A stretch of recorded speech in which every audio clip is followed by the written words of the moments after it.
simple marinara sauce.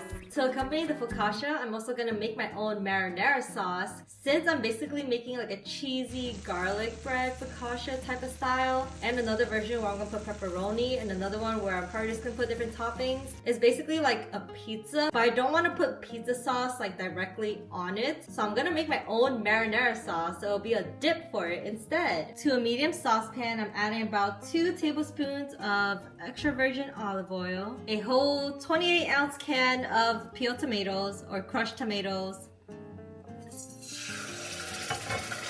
Whoops.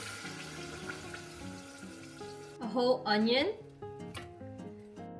and some garlic. I roughly chop them up, and that's fine because I'm gonna let this simmer for about 45 minutes to an hour and let all the flavors soak in, and then all of these ingredients will get super soft, and then I'm just gonna mash them into the sauce. I'm also gonna add in about a teaspoon of Italian seasoning. For a little kick of flavor, I'm also gonna add in just a little bit of crushed red pepper. And again, we're gonna let this simmer for about 45 minutes to an hour. When the onions and garlic get super soft, you're just gonna mash them in, and then maybe let that simmer for about 15 more minutes. And when you're ready, you can salt to taste and serve it on whatever you like. I'm serving it with my cheesy garlic focaccia, which is gonna basically be like a pizza because we have the bread, the cheese, and then now the sauce. But feel free to put it over pasta, whatever you like. Thanks for watching, and let me know if you want more of these videos.